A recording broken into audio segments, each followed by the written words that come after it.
Welcome back to AM Northwest.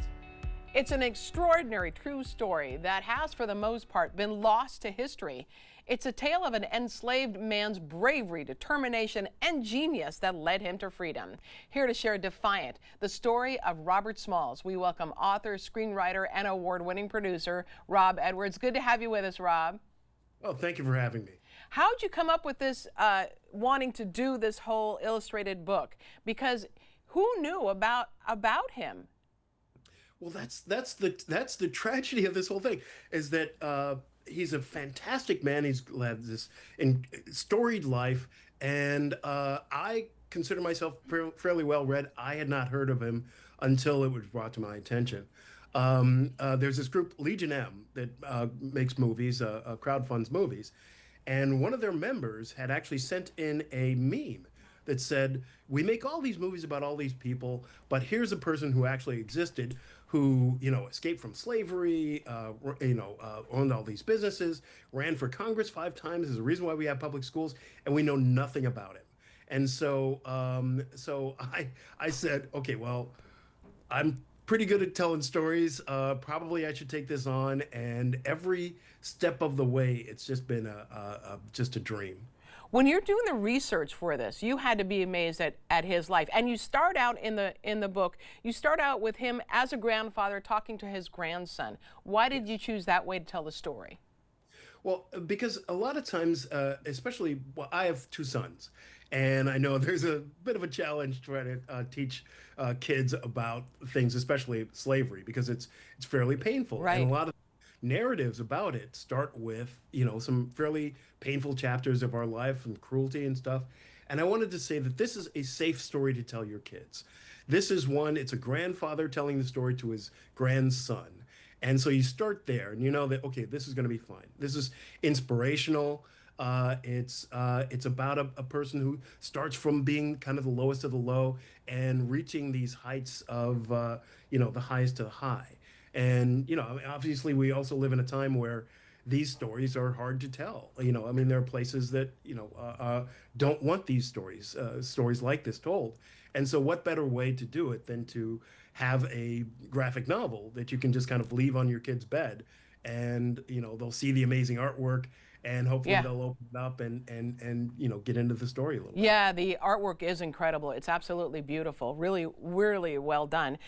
His heroism made national headlines, and also it influenced President Lincoln's decision to accept black soldiers into the Union Army. Yes, yes. He met with Lincoln after he had escaped. And, there was a big debate as to whether or not black troops would serve for the Union Army. And so here's this case of this guy who had single-handedly outsmarted the Confederate Navy. I mean, he took off in the middle of the night.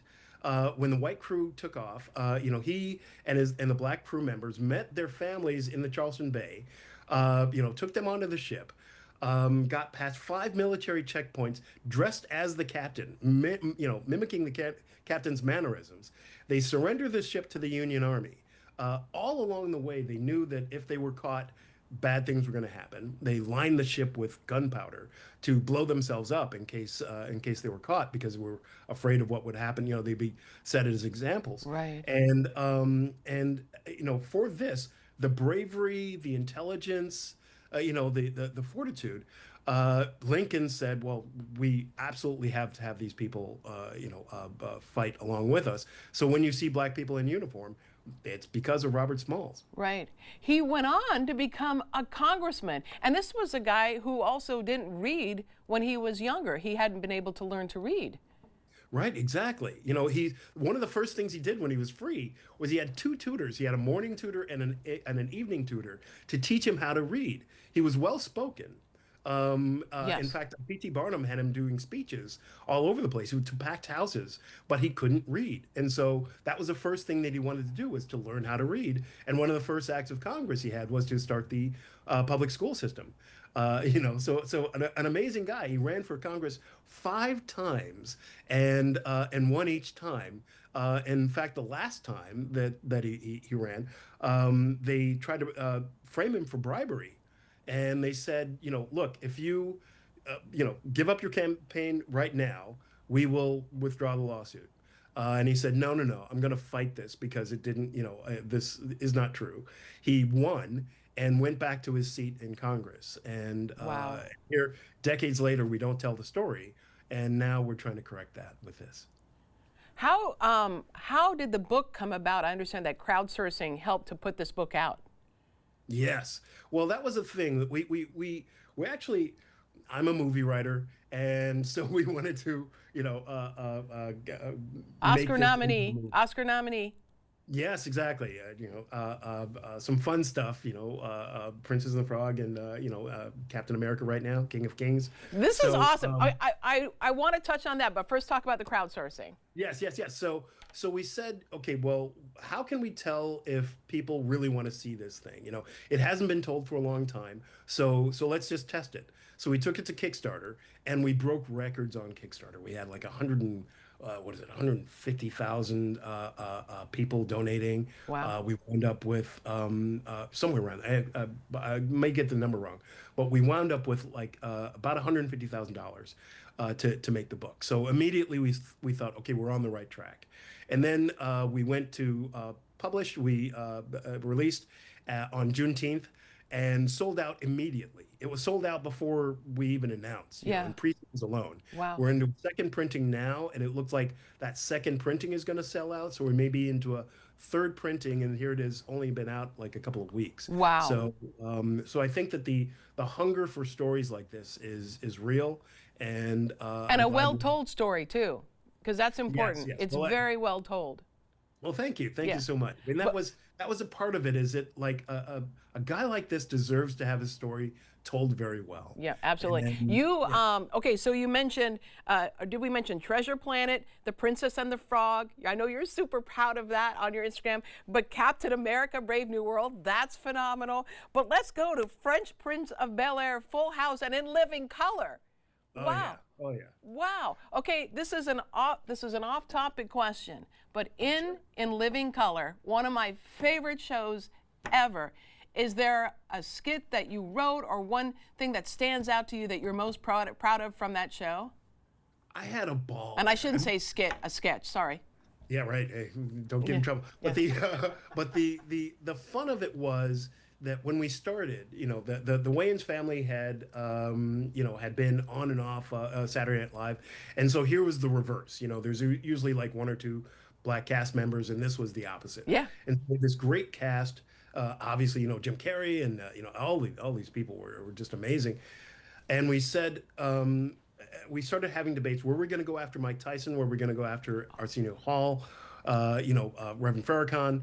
And we said, well, if we don't, then it will be malpractice. We have to do those things. So those are the sketches that I'm most proud of. Is Mike Tyson on Love Connection? Yeah. The Wrath of Farrakhan. These are great. Yeah, some of the things that we didn't get on. I wanted to do the 1938 Image Awards. That was a sketch that I wrote that I loved that we didn't get to do. We thought it was a little too inside. But man, everything was amazing. And what was great was that the audiences would come in. When the first audience came in, and nobody knew what to expect. And the executives are standing there. Nobody knows, okay, what's going to happen. And the sketch comes on, and it's Farrakhan.